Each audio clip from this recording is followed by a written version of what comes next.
Boa, boa noite. Só aguardando um pouquinho, tá? Para ligar aqui o Data Show pra gente entrar. Só um minutinho enquanto liga aqui o Data Show.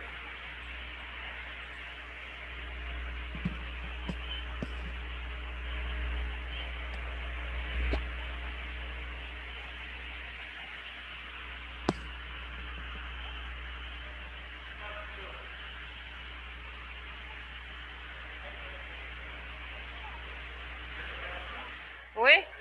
Pode fechar. Tá.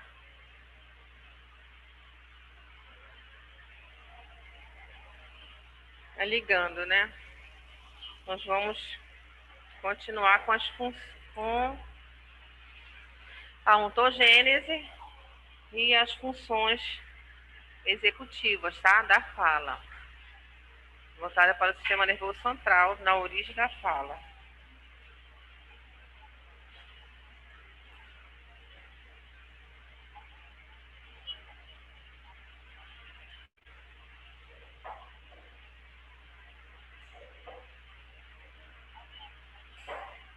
Nós estamos nós aqui, aguardando a turma para entrar. Você está também online? Só para ver se está tudo ok.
Oi? Não, é ontogênese. É ontogênese.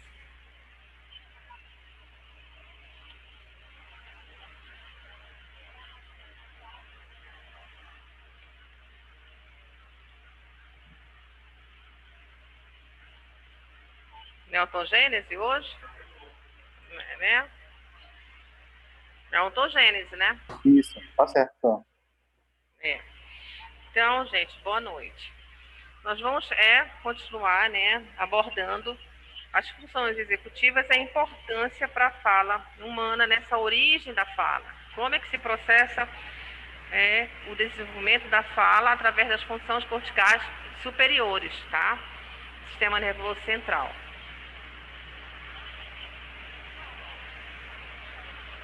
A princípio, todas as nossas funções cognitivas estamos com aptidão para o aprendizado, para a fala, tá?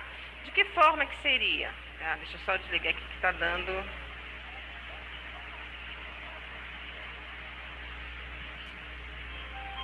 Só um instantinho.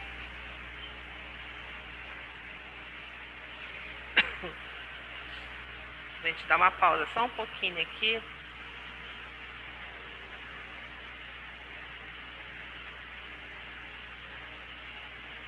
Só um minutinho, só para ajeitar aqui.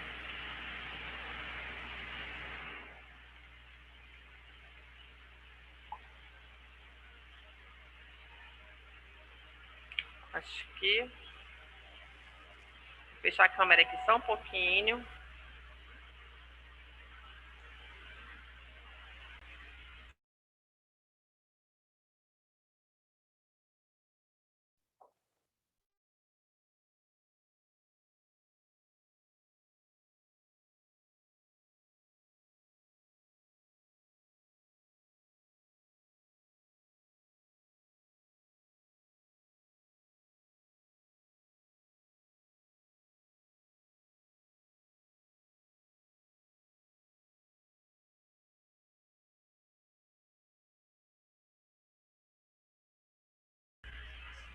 deu uma paradinha, porque como teve essa mudança de horário, tá? E aí estava só, que a gente mudou de sala e de horário, né? Aí estava só conversando aqui com a professora. Mas a origem da fala, com as funções cognitivas, nossos aspectos, nós temos que pensar sempre, né? Para que tenhamos uma boa fala, de que forma essa fala é processada, de que forma que a criança aprende dentro dessa função do sistema nervoso central, nós temos que sempre estar entendendo que existe uma velocidade de processamento, como essas funções são processadas, né? Para que haja uma informação correta, auditiva para a fala. A criança inicia com a entrada auditiva, né? Essa função auditiva, ela entra pelas vias auditivas, vai até o sistema nervoso central, tá? É processada essa informação, né? É condensada através do aprendizado na memória, tá? Como é que ficam os aspectos da memória dessa criança para poder ter um retorno de fala, tá? A linguagem, que são as capacidades prévias para poder aprender uma boa fala, para poder exteriorizar essa fala. A linguagem de leitura e escrita, que nós já abordamos bastante, né, na nossa área, de que forma essas funções chegam até o sistema nervoso central, de que forma esse cérebro entende essas conexões, e a formulação dos conceitos e do raciocínio, tá? De que forma? A criança, na origem, né, na descoberta da aquisição, no período de desenvolvimento, ela vai, através dos estímulos externos, através dos estímulos visuais, né, as pistas auditivas, as pistas visuais, a ludicidade, esses estímulos todos vão formando que ela vai fazendo formulação dos conceitos e tendo um raciocínio. Em seguida, nós temos todo o aspecto metalinguístico no nosso cérebro, né? A gente já vem falando, já vem entendendo que o nosso hemisfério, 2 hemisférios cerebrais, né? O direito e o esquerdo, né? O direito é o cérebro da harmonia, da musicalidade, da prosódia, né? E o esquerdo é um cérebro mais racional. Esses aspectos metalinguísticos, dentro do sistema nervoso central, a nível de cérebro, eles estão ligados intimamente com o hemisfério esquerdo, tá? E toda essa visoconstrução, dessa aprendizagem, através de todas as informações.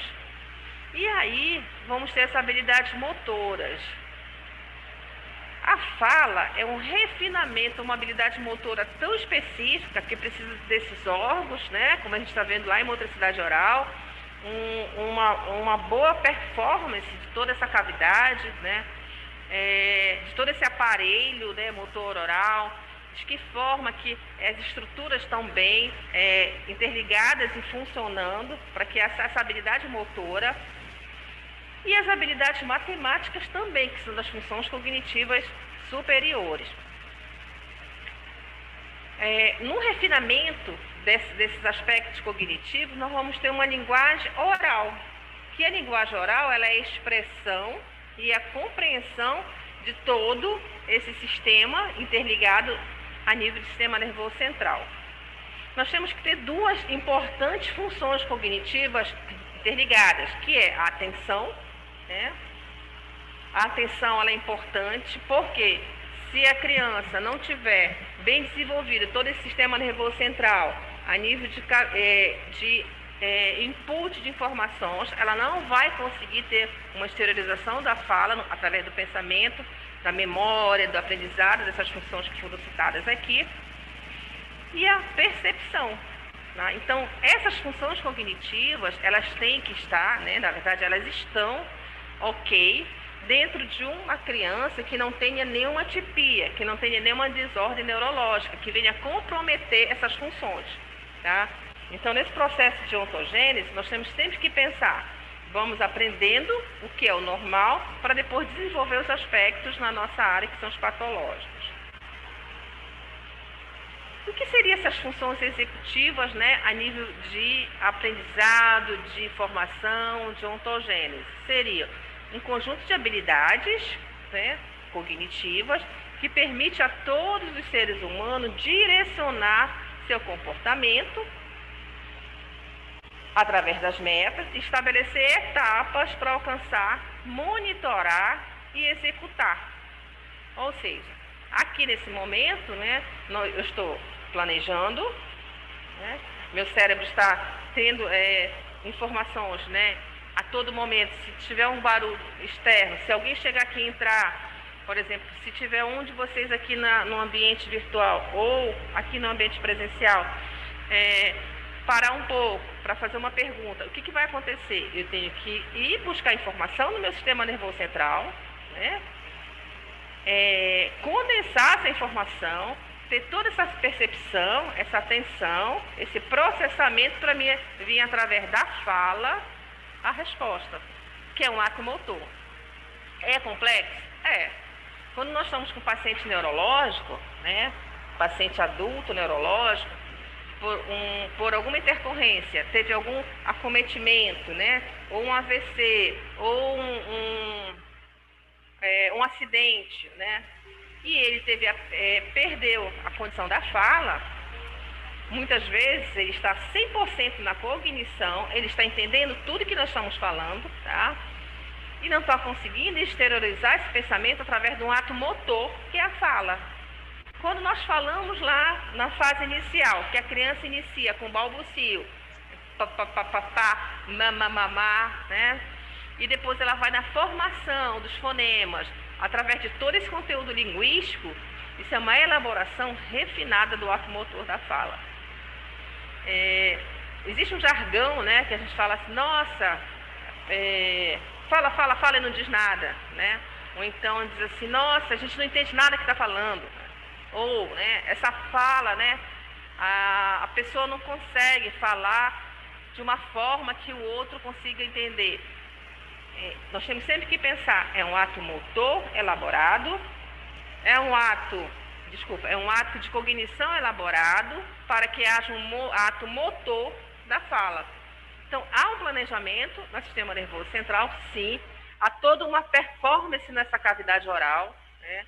Se tiver alguma alteração em uma das estruturas, a fala não vai ser bem produzida, ou até pode não ser produzida, tá? Então, esse ato motor, ele é muito refinado. O que precisamos para ter essas funções executivas nessa alta performance da fala, né? Controle atencional, né? Precisamos ter esse controle de que forma essa atenção é focada, de que forma essa criança entende o que está sendo esse comando. Um controle inibitório, tá? Por quê? As funções executivas são que elaboram todo esse processo de informação e haja uma função desse controle inibitório. Uma memória operacional, tá? Nós temos 3 tipos de memória, né? Mas a memória operacional, ela é uma memória que dá todo esse retorno. Por exemplo, quando eu digo, vamos apresentar um trabalho, né? No caso, no meio da tarde, eu vou ler sobre o que eu vou falar, né? Sobre o meu trabalho. Nesse momento, eu vou usar uma memória operacional, porque vou tratar da função executiva, elaborei o pensamento e vou exteriorizar através da fala. A flexibilidade cognitiva, nós todos temos que ter essa flexibilidade sempre, né? Nós nascemos com um número determinado de neurônios, tá? Que não é mais 10 mil neurônios, são muito mais, tá? O monitoramento de toda essa função executiva, por isso que nós temos aspas, né? Dizendo que aqui agora nós chamamos de padrão de normalidade, né? Pode ser que, de repente, amanhã há uma intercorrência comigo. Eu tive, de repente, um acidente vascular cerebral. Eu posso estar com prejuízo na fala, tá? Um planejamento e um raciocínio lógico, porque essa função executiva para a elaboração da fala, ela seja de uma forma exteriorizada, tá? De uma forma que o outro entenda o que está sendo falado, e o processo voluntário, né? Que aqui eu coloco que ele existe um alto esforço, né? Aparentemente, né, Parece ser tão simples falar, mas não é, tá? A fala, ela é um ato motor refinado. Quando a gente vai um pouquinho mais à frente com as disciplinas, nós vamos falar em disartria, em apraxia. Então, todas essas alterações já são alteração na fala, decorrentes de algo que não está funcionando nas nossas funções cognitivas. Nós temos funções executivas no nosso cérebro, interessante falar, né? A neurociência nos mostra, a neurologia nos mostra, né? Que são as funções quentes. O que seriam essas funções quentes? Que são as destinadas a resolver problemas que envolvem aspecto afetivo, que são as tomadas de decisão, de risco, decidir se desculpa ou se bate a alguém, tá? E essas áreas, elas são pré-frontais, né? Frontal, tá? Occipital, parietais. As frontais, que são na elaboração do pensamento, na exteriorização da fala, elas se demonstram bem nessa atividade aqui, frontal, aqui occipital, né? Os parietais e o temporal. Tá? Através dessa cognição bem elaborada, efetiva, através do giro singular, bem aqui nessa região esverdeada. Por isso que a função executiva da fala, através de uma ordem do sistema nervoso central, ela é bem elaborada. Quando não tem essa função bem elaborada, essa fala pode sair uma fala intercortada, uma fala sem sentido, sem conteúdo, tá? Temos também, que nós chamamos de função frias, tá? O que seriam essas funções frias? Na neurologia, nós consideramos que são as destinadas a resolver problemas dos aspectos mais cognitivos. Exemplo, memória operacional, que vai ser exigida ao fazer uma conta mentalmente, por exemplo. Bom, se um mês tem 4 semanas, quantas semanas eu tenho em 2 meses? Rapidinho. Tá? Se um ano tem 365 dias, né? Se eu cortar do meu ano 10 dias, quantos anos eu vou ter? Então, 365 menos 10. Então, essas funções, né? Ainda assim, decidir se o número é par, o número é ímpar. Uma criança que vai apresentar, né, um distúrbio de uma descalculia, por exemplo, essa função cognitiva dele pode estar alterada, tá? A lateralidade também pode estar alterada. Quando você trabalhar com números pares, quando vai trabalhar com maior, né, com menor, lembra lá das aulas de matemática? O que vem antes do colchete, o que vem antes até eu me esqueci agora de matemática, que vem numa equação, né? Então, se nós não tivermos bem elaborado, nós não vamos conseguir. E aqui, olha só, bem nesse pré-frontal, nessa região pré-frontal, que são esses aspectos da memória operacional. Como é que funciona esse desenvolvimento emocional para as funções cognitivas? Tá? O desenvolvimento emocional, a gente está falando, né, desde o início dessa disciplina, da importância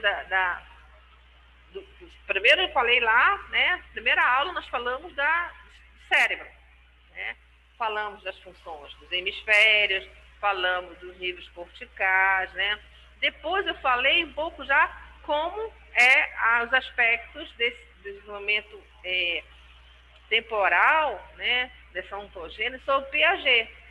Depois eu falei um pouquinho também sobre as etapas do desenvolvimento para cada etapa, né? Falamos com 3 anos, 4 anos, com 5 anos. Então, a gente vem, né, nesse processo. Falamos o quanto que é importante, que Vygotsky coloca, né, que nós somos fruto do que o ambiente nos promove, diferente de Piaget, que é um ser neurobiológico. E como funcionam essas funções executivas? Será que seria tão fácil, né? Será que falar, né, seria um ato tão simples? Não. Tá? Precisamos que o desenvolvimento emocional da criança acompanhe as funções executivas. Uma criança que tem muita repressão, que fica em isolamento, que não tem oportunidade de trocas, uma criança que não tem uma estimulação adequada, consequentemente, ela vai ter um ato pobre, aspas, né, na fala, tá?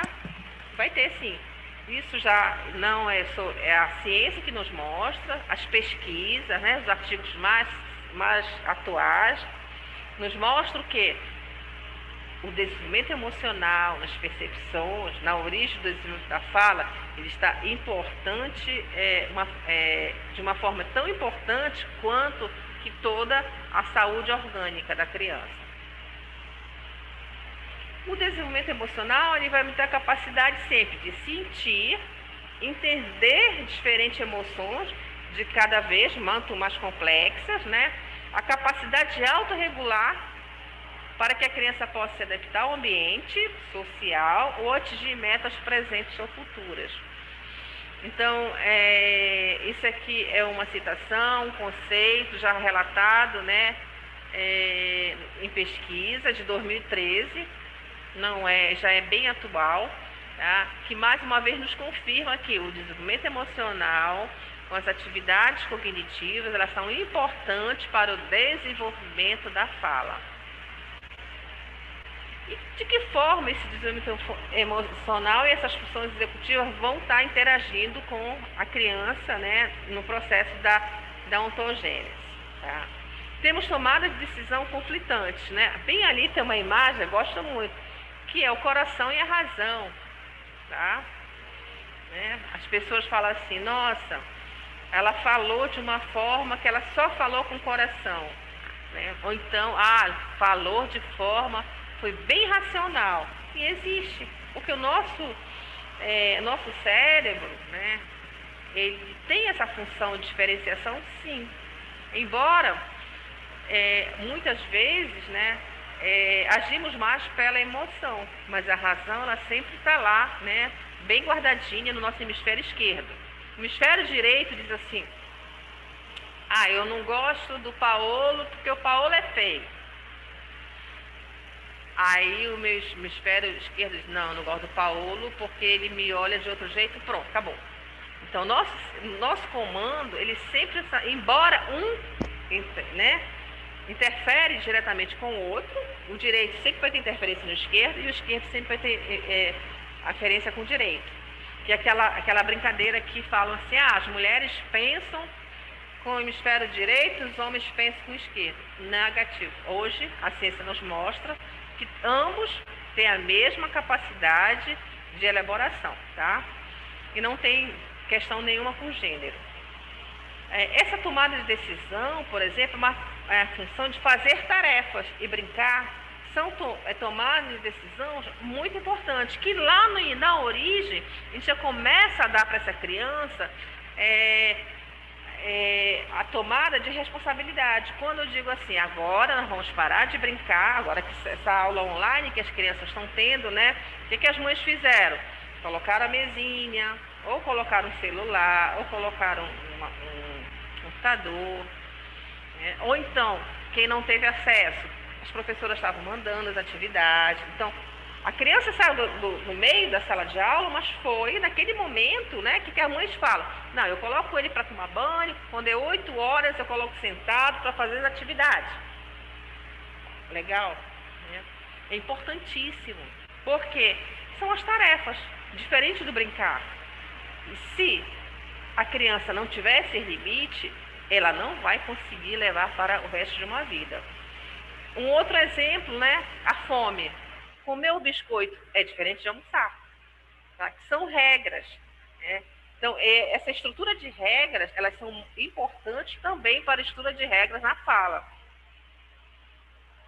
E aí sempre vai ter esse conflito de regras e expectativas, e sempre controlar o impulso de obter uma gratificação imediata, que lá na frente, quando a gente está trabalhando com os transtornos do espectro, por exemplo, quando a gente fala assim, faz uma atividade que a gente vai dar um reforço positivo, seja um brinquedo, que seja um doce, né? Mas esse reforço positivo, ele é importantíssimo lá quando trabalhamos com a reabilitação. O autocontrole, né, que proporciona toda essa flexibilidade com a atenção e necessidade para conectar, né? Então, nesse momento, né, vamos pensar os princípios morais, certo?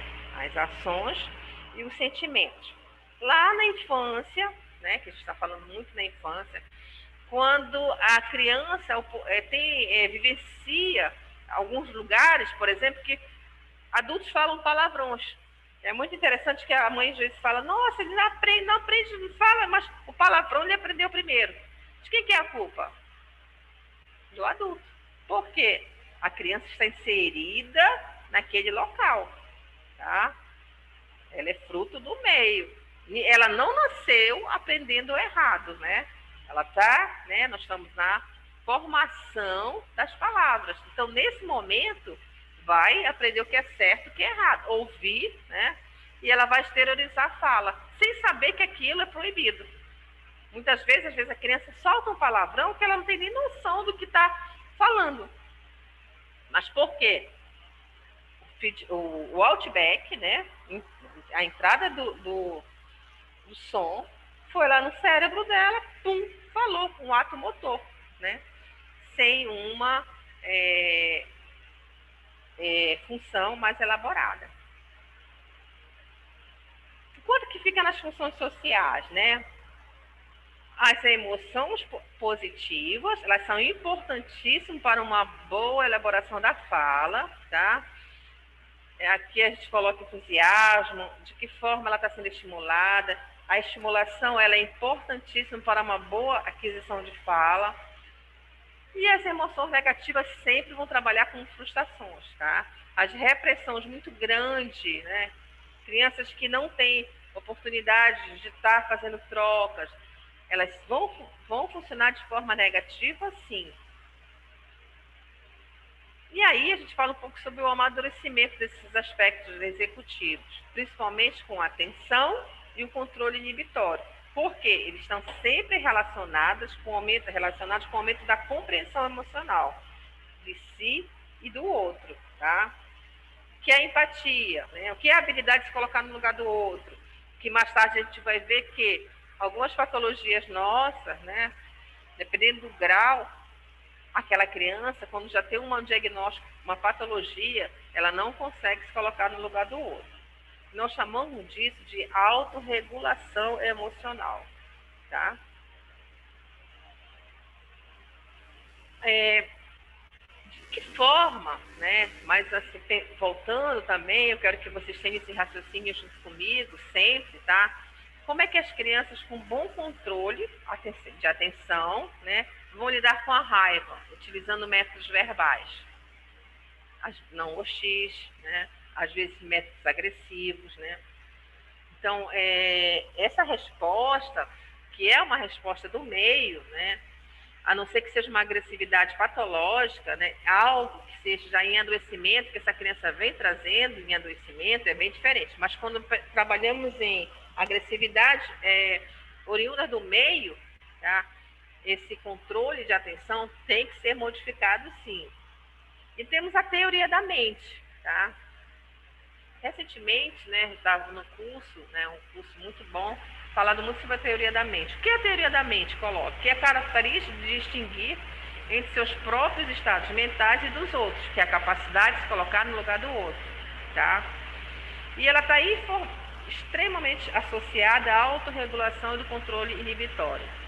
E aí, turma, tá? Quem está aqui, depois quem vai assistir gravado, anotem aí no material de vocês, né, no caderninho de vocês, ler sobre a teoria da mente, tá? É assim, para mais tarde, quando trabalhar na reabilitação, quando estivermos trabalhando com as crianças dos transtornos do espectro, com alguns adultos neurológicos, nós vamos entender como é que a teoria da mente funciona. Ainda assim, né, a qualidade das interações entre pais e filhos, tá?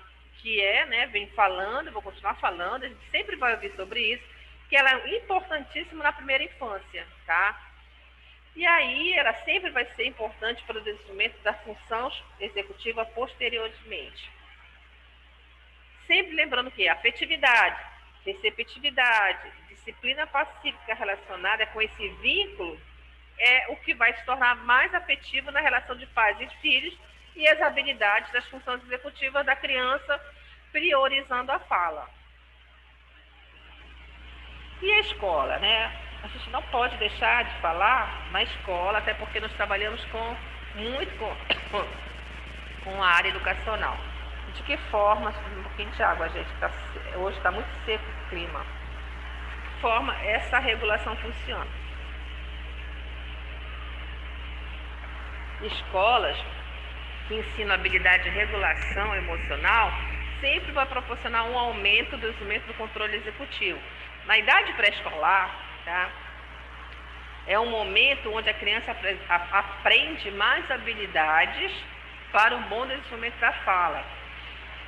A privação da criança nesse meio, né, educacional, até que hoje, né, a gente está vendo como é que o MEC está com preocupação de deixarem 1 ano as crianças fora da escola, né, devido que exatamente esse planejamento, né, esse controle executivo, né, que há uma preocupação muito grande. Claro, a gente está em pandemia, não poderia ser diferente, porém, crianças que estão afastadas da sala de aula devido à pandemia têm que estar fazendo atividades de autorregulação, sim, senão mais tarde vão ter consequências em relação a isso. Uma outra dificuldade nessas funções executivas é a ansiedade, tá? Mais ou menos isso que é que o Snoop está colocando aqui, né? Talvez eu esteja me preocupando tanto por nada. É aquela velha história que a gente fala assim, nossa, eu estou preocupada, eu vou ter que resolver isso, eu vou lá numa entrevista, eu vou lá dar uma aula, eu vou, né? Esse planejamento todo, né? Nessa função, o que vai, e às vezes, e há, com certeza, impedir a ansiedade. A ansiedade, ela tira também, tá? A criança que ela não está muito ansiosa, ela não tem uma fala agradável. Ela está tão ansiosa que ela fica com aquela fala muito rápida e a gente não consegue entender. E aí, né, o que seria, né? O que ele fala? Estou preocupado com a nossa situação financeira. Né? Aí o outro já, né, muito mais aguçado. Então, vamos comprar algo bem legal para desestressar. Tá? De que forma um ansioso demais e o outro já numa função bem mais a expectativa dele bem diferente. De que forma essa ansiedade e aprendizagem funciona? Bom, a ansiedade é o pior regimento nas tarefas mais complexas. Tá? A criança com nível de ansiedade muito grande na origem da fala, ela não começa a desenvolver uma boa produção da fala. Outro comprometimento é a memória de trabalho comprometida. Tá? E ainda o prejuízo no processo afetivo das informações. E aí, o prejuízo na armazenamento de dados. Então, a ansiedade na criança, ela começa a interferir de uma forma que a informação que ela está sendo recebida, ela não consegue condensar e não consegue exteriorizar.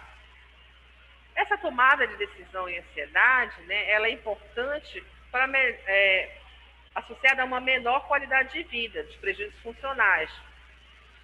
Ainda o aprendizado está relacionado à competência de tomada de decisões. Por exemplo, como é que ele fala aqui no quadrinho. É desse modo que eu vejo isso absolutamente com certeza. Na verdade, você misturou os fatos, Charlie Brown. Aí ele coloca, misturei, acho que você está certo.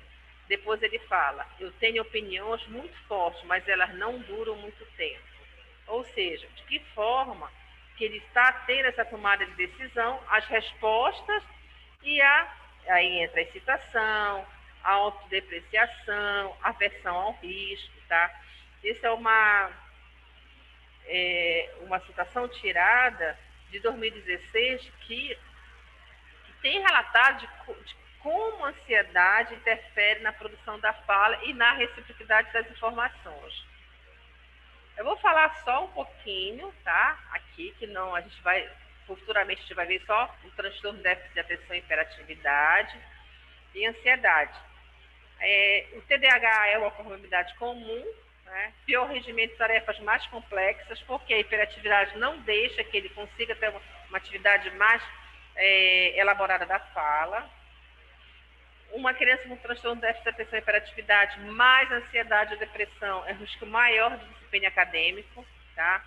É só nós começarmos a nos colocar no lugar do outro quando se fala das patologias. Imagina, uma ansiedade, uma depressão, mais um déficit de atenção, provavelmente ela não vai ter uma boa produção na fala e no entendimento das suas tarefas. Aqui é um artigo, tá? É um artigo que fala muito sobre cognição nos processos escolares, né? Como as crianças são associadas envolvidas com a depressão, tá? Alguns estudos têm demonstrado a existência de benefício do treinamento das funções executivas durante o desenvolvimento, observando alguns meses depois, mesmo sem um treinamento adicional. Obviamente que estimular a função executiva para a fala é importantíssimo, né? A ludicidade, o brincar para a fala, ela é fundamental. Estímulos, né, verbais, orais, auditivos são importantíssimos para a fala da criança. Então, nesse processo de origem, nós sempre temos que pensar que a estimulação, o meio, né, de que forma está sendo feita, de que forma ela está sendo trabalhada, para que essa criança tenha uma boa produção de fala. E ainda falar que toda alteração no cérebro produzirá mudanças na conduta. Toda alteração de conduta também modificará nosso cérebro. Então, assim, sempre pensando, a mudança de conduta e alteração de conduta sempre vão estar interligadas se o cérebro não estiver bem elaborado. Tá?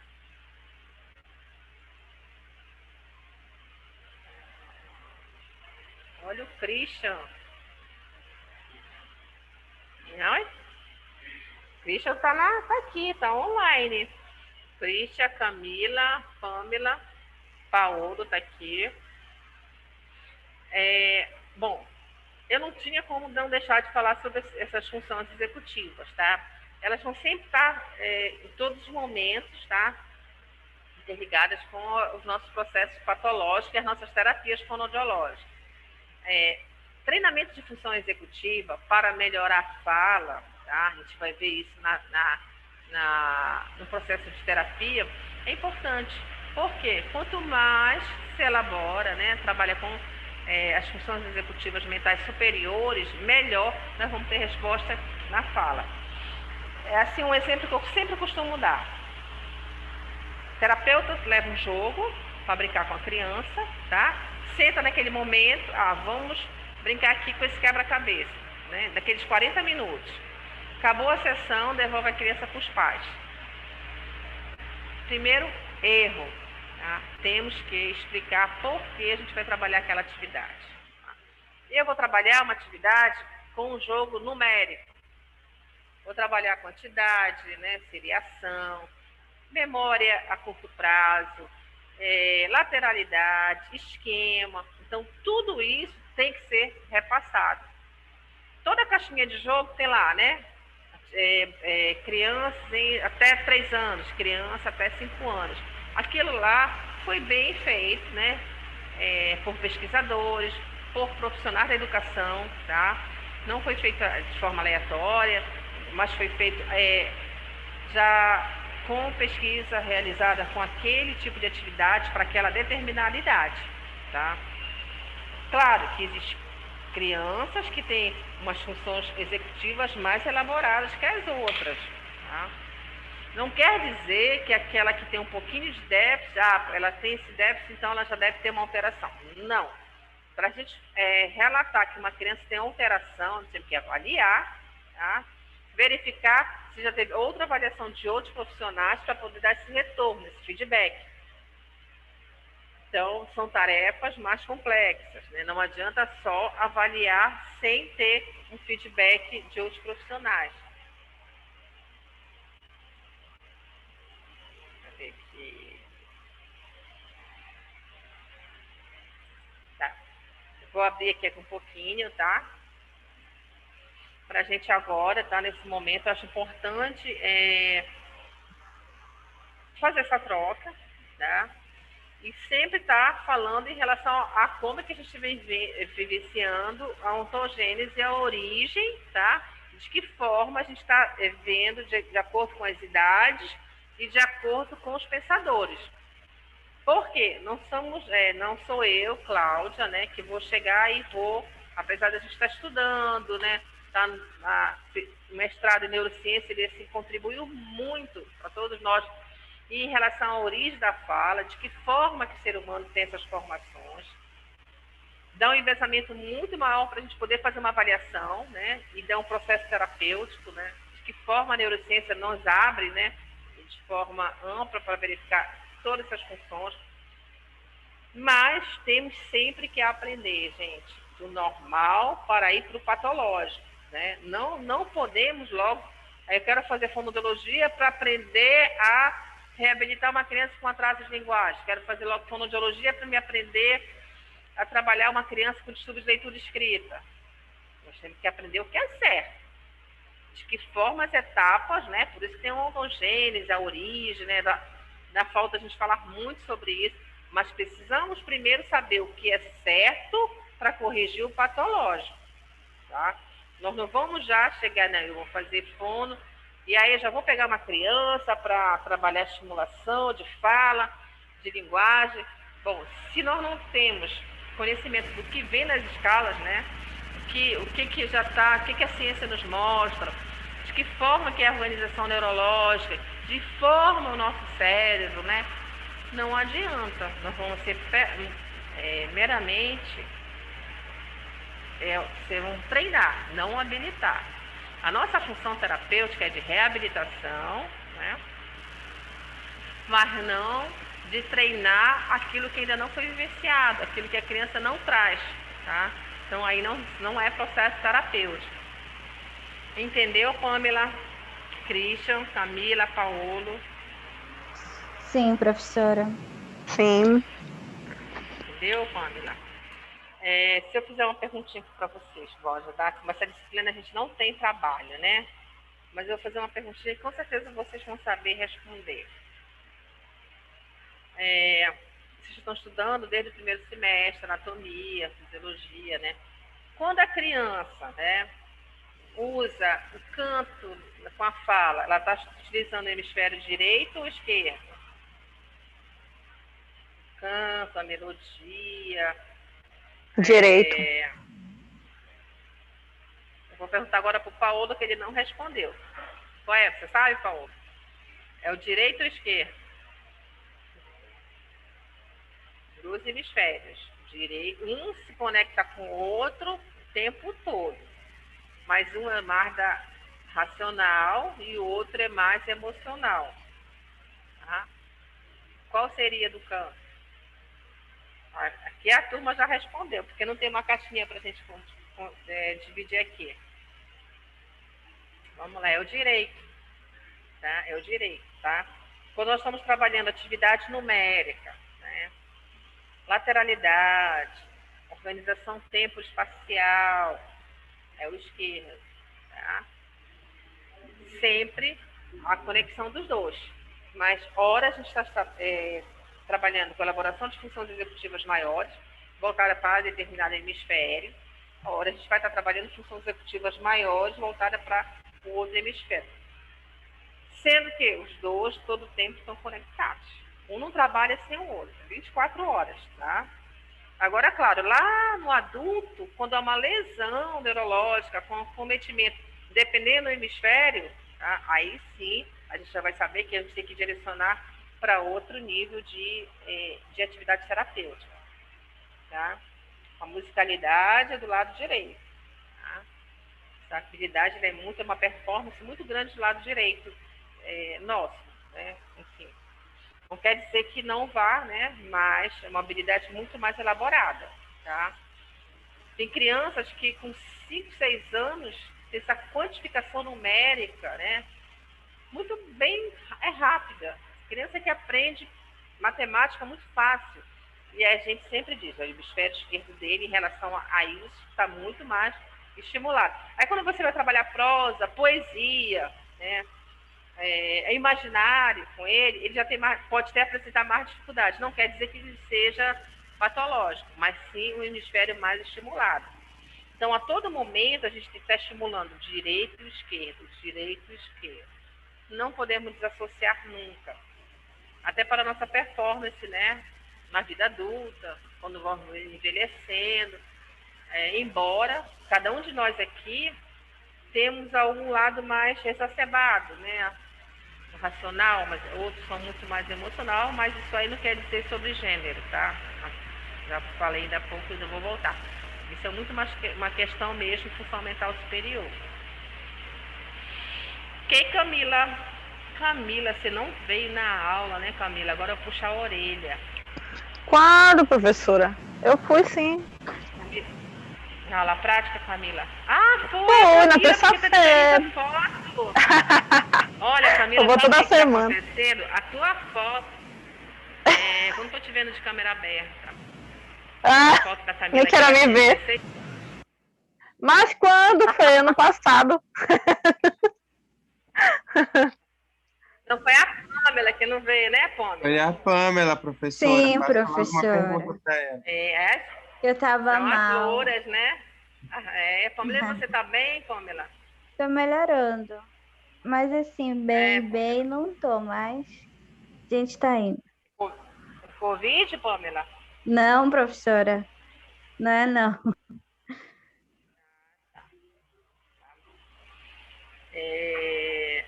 Então, dúvidas?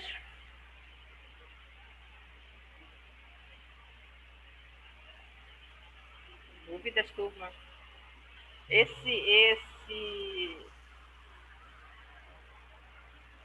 Aqui, quando eu falei nas funções cognitivas, tá? Elas sempre estão interligadas, né? Isso é a lampadinha que a gente fala assim, a lâmpada da imaginação. A gente vê alguns desenhos, eu não lembro qual agora, né? Que acendia a lâmpadazinha da imaginação. Por que a lâmpada da imaginação ela é muito frequente na nossa vida? Por causa das respostas, tá? Muitas vezes passam de forma muito rápida na primeira infância, na segunda infância. Aí chega na fase adulta e você vê que às vezes não tem tomada de decisão, né? Que não tem iniciativa. Por algum motivo, né? Tem que ser estimulado mais essa tomada de decisão. Né? Na nossa vida adulta, infelizmente, né? Porque eu digo que infelizmente, muitas vezes a gente se depara com ter que fazer essa tomada de decisão, né? As respostas têm que ser imediatas. Então, essa estimulação quanto mais precoce... Oi, Christian. A senhora já assistiu aquele filme Divertidamente? Divertidamente, isso, divertidamente. Essa tá? matéria me lembra muito. Isso. Existem outros filmes também que tem sobre essas funções cognitivas. Inclusive, o Divertidamente, ele tem muito, até que eu falei, né, desse curso, ele fala muito da teoria da mente. Isso. E tem outro desenho também agora, que eu não estou lembrada qual, depois eu vou lembrar. E ele fala exatamente sobre isso, né? E essa capacidade de se colocar no lugar do outro, ela é importante, sim, na infância, na que nós chamamos de crianças típicas, tá? Para poder ir para as crianças atípicas. Porque a nossa função, quase que 90% vai ser trabalhar com crianças, né, que não são típicas. Porque se tiver tudo bem, uma criança que não tem nenhuma alteração de linguagem, de fala, ok, não vai ser nosso paciente, né? Nós podemos dar orientação, mas no processo terapêutico nós vamos pegar crianças que têm alguma alteração de fala, de linguagem, ou neurológica, ou auditiva, enfim, né? Várias patologias, né, que a gente vai vendo ao longo dos semestres, mas a gente sempre tem que pensar, bom, se ela tem essa alteração aqui, então o que está, né, o que não foi bem planejado nessas fases iniciais, né, da teoria de aprendizagem, de linguagem. Uma questão que também, né, eu vou falar, distinguir sempre o que é linguagem, o que é comunicação e o que é fala, tá? São três coisas, né, que tem bem definidas na nossa cabeça enquanto fonoaudiólogos. E é nesse momento agora, no terceiro semestre, a gente já vai explorando isso tudo, tá? Existem vários tipos de linguagem, vários tipos de comunicação e vários tipos de fala, certo? Vou fazer uma pergunta aqui para vocês. Língua de sinais, Libras, tá? Vocês acham que o que forma? Ela é um sinal, é uma língua ou ela é uma linguagem? É uma linguagem. Uma língua. Paulo, É. isso, ela é uma língua. Hum. A língua de sinais, Libras é uma língua. Se o indivíduo faz Libras e usa a forma verbal, então se ele começa a se comunicar por Libras, a L1 dele vai ser Libras. Pessoas que usam Libras e comunicação verbal, elas são bilíngues. Tá, gente? É o bilinguismo, tá? A Libras é uma língua de sinal. Se for para os Estados Unidos, né, nós vamos ter uma língua de sinal de lá. Ela não é, né, Libras, ela é só no Brasil.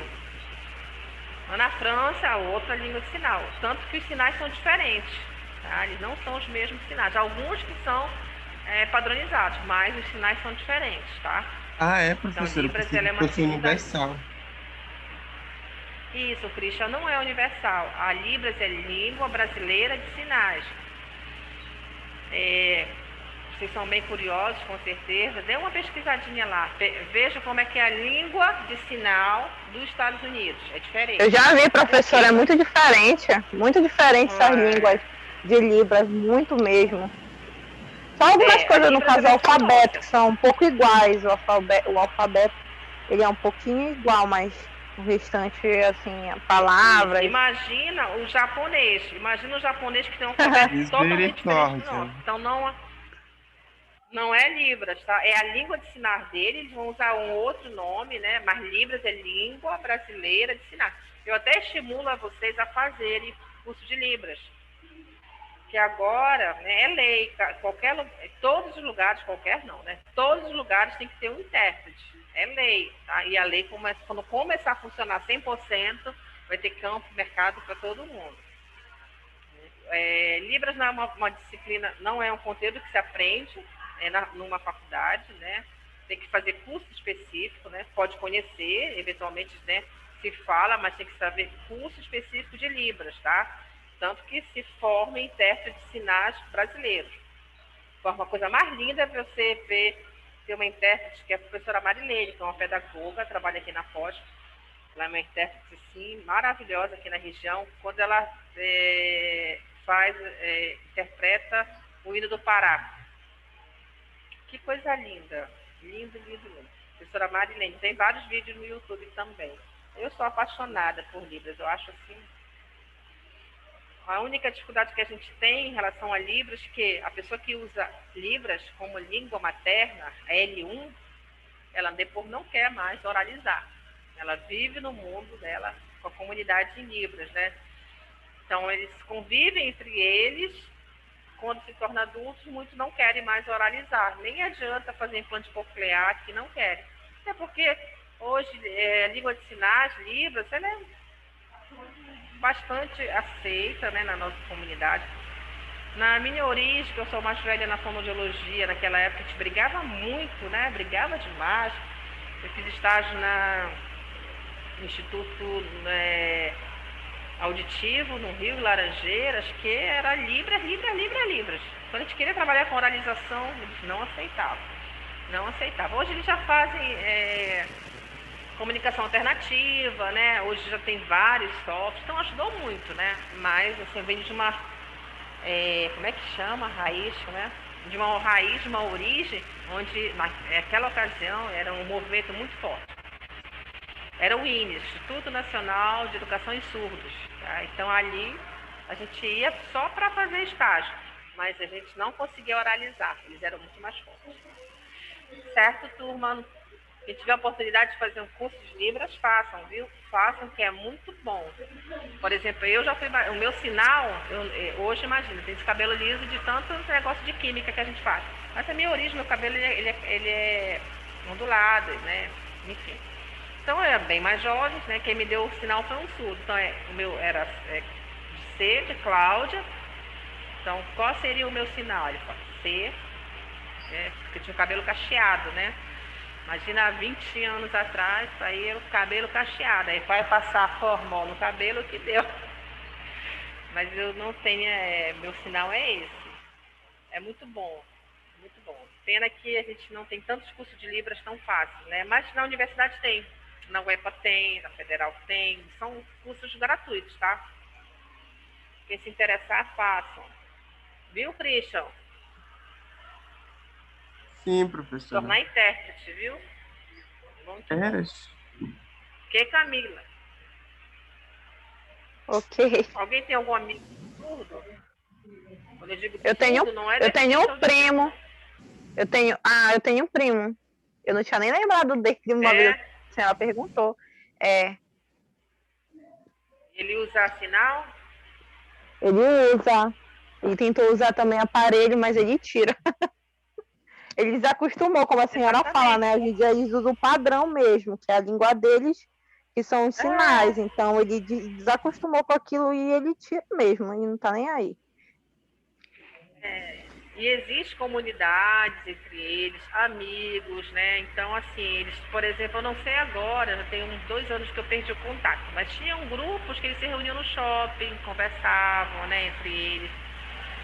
E assim, das deficiências, assim, se tivesse, né, Papai do Céu disse, o que é que você preferia, uma deficiência visual ou uma auditiva? Claro que nenhuma, né? Mas hoje a deficiência auditiva, ela tá muito mais, né? Claro que não é, né? Mas assim, mais fácil para o jovem prosseguir na vida acadêmica. Já a deficiência visual, né? O Braille, por exemplo, o Braille não tem em todo lugar, né? Em todo lugar não tem. É bem diferente. Então é muito mais difícil, é desafiador, né? Embora a gente sabe que as limitações elas são sempre ruins em qualquer das deficiências, mas a surdez, ela já, para nós, fonoaudiólogos, a gente já vê a surdez muito mais tranquila em função a isso tudo. E eu não tenho habilidade nenhuma para trabalhar com Braille. Tá? Imagina uma criança que precisa da nossa ajuda com uma deficiência visual. Como é que ela vai ver o modelo? Então, alguém teria que estar usando Braille de uma forma, né, para ter essa autopercepção do corpo. Então, eu não tenho essa habilidade. Mas tem colega na fonoaudiologia que tem, tá? É importante citar também. Certo, turma? Hoje vocês vão... Ah, não, o chinelo da Lili, né? Nada de sextou, viu? Nada de sextou. Todo Ainda mundo mais aí, que, daqui a pouco, a professora mas que a gente Liliane, tá cheio tá? de trabalho. Tem da senhora, tem da professora Thaís. Acabou no final de semana. Nossa, é dia 3 Tá enrascada, né? Dia 3 Não, dia 2, né? 2 ou 3? Dia 3. Dia 3, né? O nosso Pelo trabalho. amor de professor. Isso, são Ai, dois professora. grupos. Aí a gente vai apresentar, viu? Traga o data show, traga o pendrive, o salve no e-mail. Eu já consegui, show. professora, falar com o Antônio, Quando? consegui falar com ele. Com o Antônio.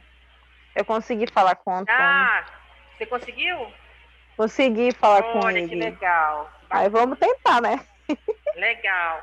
E olha, fono não apresenta, fono dá show, viu?